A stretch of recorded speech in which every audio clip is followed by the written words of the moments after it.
I mean, Arizona's offense was exciting to watch. How do you expect them to attack this Lions defense? Yeah, Dan and I have talked this week about Arizona's 13 personnel, meaning 3 tight ends on the field, and how they use that to hunt mismatches and create explosives. I expect more of that against a Lions defense that almost exclusively matches 13 personnel with their base defense, meaning 3 linebackers on the field. Alex Anzalone is injured even if he plays. Jack Campbell has struggled in coverage. If I'm the Cardinals offensive coordinator, Drew Petzing, I am drawing a giant circle around those players. Expect to see a fair amount of under center play action and a big day for Trey McBride, their star tight end. Yeah, Jared Goff has actually won 8 straight games versus the Cardinals. That's tied for the second longest active streak for any opponent. Let's see our game picks, see who everybody's picking here. We're kind of split across the board, I believe. We've got picks there for Marcus, Dan, and Mina for the Lions. Mina and I, Ryan and I are on the Cardinals, excuse me. So at least we're covered all the way across the board there. Field goal. This is good. This is going to be a good game. It's a good game. It's going to be a really good game. Okay, so as you can see, most people are picking. Well, according to their little group for NFL Live, most people are picking the Lions and not the Cardinals. I'm sure that makes Cardinals fans very happy. But yeah, so I had just recorded the clip that was more Detroit Lions centric because I had a lot to say about the Detroit Lions, and I figured since this video is posting on Saturday, I would kind of split it up and just make this more about the Arizona Cardinals right here, and I feel no one wants to watch a really long clip on a Saturday. So this is definitely going to be a really interesting game to me because I do not think the Lions have been playing great football, and I think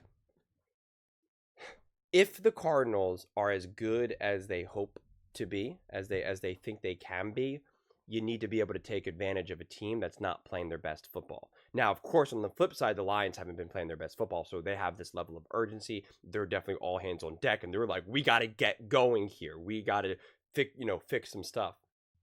So you're probably also going to get the Lions' best punch right now, right? You have the most focused and the most urgent that the Lions have played all season, right? Like, they do not feel good about how things have been going so far, and they do not feel good about their loss versus the Buccaneers. So you are absolutely going to get a hungry Detroit Lions team, and it's going to be interesting because I think what Kyler Murray and the Cardinals have been able to do so well so far is all these, off the script kind of making something out of nothing plays.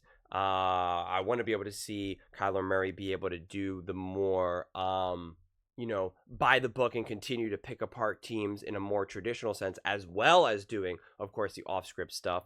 But it feels like this game, there's the potential, especially with someone like an Aiden Hutchinson and stuff like that, that Kyler Murray is going to be using his legs off platform, moving around in the pocket, being forced out of the pocket. And it's just like, how is he going to kind of continue to really pick apart teams right now? Because he's playing elite right now, Kyler Murray. He is at the top of his game.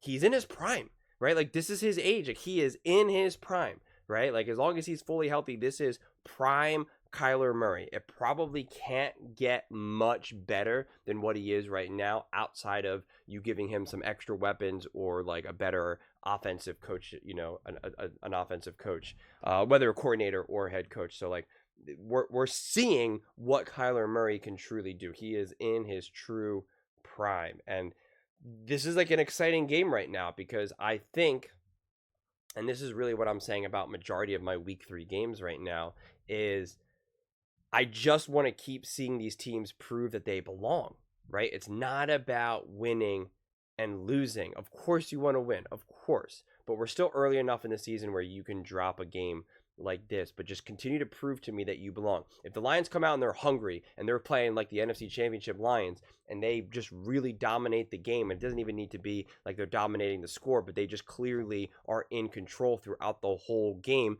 that's a telling sign for the Cardinals. The Cardinals, because the Lions do have what it takes. They have the meat and potatoes to be a great team. And so if they actually put that into practice and execute properly, we'll be able to see like how can the Cardinals handle it? What do the Cardinals do? Right? What does Kyler Murray do? Does he continue to look comfortable in uncomfortable situations? Because that's what it is right now. To me, if you really want to sum up how great Kyler Murray has been, it's he looks comfortable in uncomfortable situations. And will he be able to continue to do that? That to me is going to be a great scenario to kind of investigate, to kind of continue to watch unfold. I think the best case scenario for the Cardinals is that, of course, they win, right? Of course. But they win in a way that makes you feel that the Lions played great as well. Because if the Lions continue to play how they've been playing for the first 2 weeks and the Cardinals win, I will say, hey, that's a great win. It definitely shows that the Cardinals aren't trash, or that they're not just lucky that they didn't just get off to like a pretty decent start, or they play teams that aren't that good. You could say, yeah, the Cardinals are proving that they're significantly better than most people imagined, or at least preseason. But the Lions still aren't really playing great football, right? You still need to see the Cardinals play just a team that's really playing great start to finish, like the Bills. And ideally, you want to see them beat a team that's playing great start to finish and do that. You want to see them be able to play a team like the Bills again and beat them, right? And convincingly beat them. Not necessarily have it come down to the final few seconds, but just be like, yeah, we're actually really in control. We have the Bills on their back foot. So this game can go in so many different directions to me, because I just don't know who the Lions are right now. I believe the Lions have the ability to be great and to be a true top team in the NFL, but I'm confident that they're not playing that way for the first 2 weeks. So I just don't know what Lions team we're going to get. So that's why this game is going to be pretty fun for me to watch, and pretty fun for me to kind of analyze and kind of figure out, why is each team winning? Why does one or the other team win? And what's the actual reason behind it? So in order for me to get the most out of trying to figure out who the Cardinals are this year, what is their ceiling, how far can they go, I want to see the Cardinals play a great game. I want to see the Lions play a great game, but the Cardinals still beating them, right? Still playing a great game and proving that they can beat them. But honestly, even if the Cardinals lose this game and the Lions play a great game and the Cardinals, just barely lose 23-21 like Dan Orlovsky has outlined, I think that is massive. That is massive, because like I said, Dan Orlovsky, I'm pretty confident, has them going to the Super Bowl or winning the Super Bowl, or at the very least making the NFC Championship game. Like, I'm pretty sure Dan Orlovsky, I could be wrong, but I'm pretty positive Dan Orlovsky has them as like a top team in the NFL. A lot of people have the Detroit Lions as a top team in the NFL. So 23-21 shows you that the Cardinals are in a position for them to like make moves, to be a true threat, where if they can get some wins together, get in the playoffs, they're going to be a team that nobody wants to face. And then we just saw how last year's playoffs unfolded. That last year's playoffs was truly the definition of like anything could happen, right? Nobody thought the Cowboys were going to get rocked by the Packers. The Lions, nobody thought that the Lions had any chance of beating the 49ers, and the Lions had that game. The Packers almost had the 49ers, right? Like these games could have gone in so many different directions, and the Cardinals could find themselves in that position. So, at the very minimum, I just want a close game with the Cardinals, but still have the Lions play good. Because honestly, when it was a close game with the Lions and the Buccaneers, and my takeaway wasn't, oh, the Buccaneers are a good team. See, they showed that they could hang with the Lions. I saw two teams not really playing great football. So my takeaway was like, I don't really know what that was. That was just not a good game of football on either sides.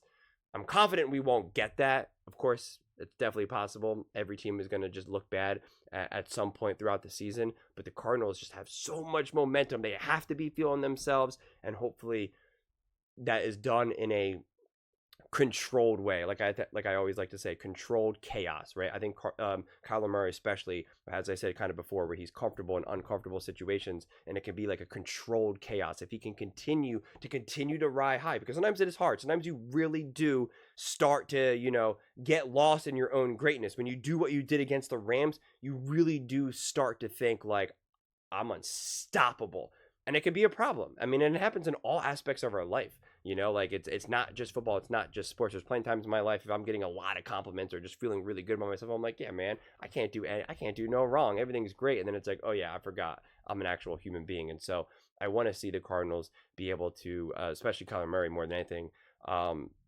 be able to continue to handle that to the best of his abilities. But those are just my thoughts. I would absolutely love to hear yours. What do you guys all think about the Cardinals versus the Lions? Are there any strong takeaways? Do you think,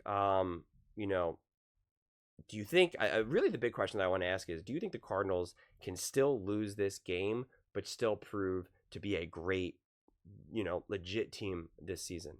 Let me know in the comments below. I read every single comment, so whether you agree with me or disagree with me, either way, let's get in some discussions, let's get in some fights, but ultimately, let's just have some fun. And please do consider subscribing. We are building an amazing community here, and I would absolutely love to see you part of it. I want to build something that we all genuinely feel connected to, something that we're really excited to be part of. I think we're on our way to doing it. And please don't forget to give this video a thumbs up, as it really does help with the visibility and the algorithm. Thank you so much, and see you next time.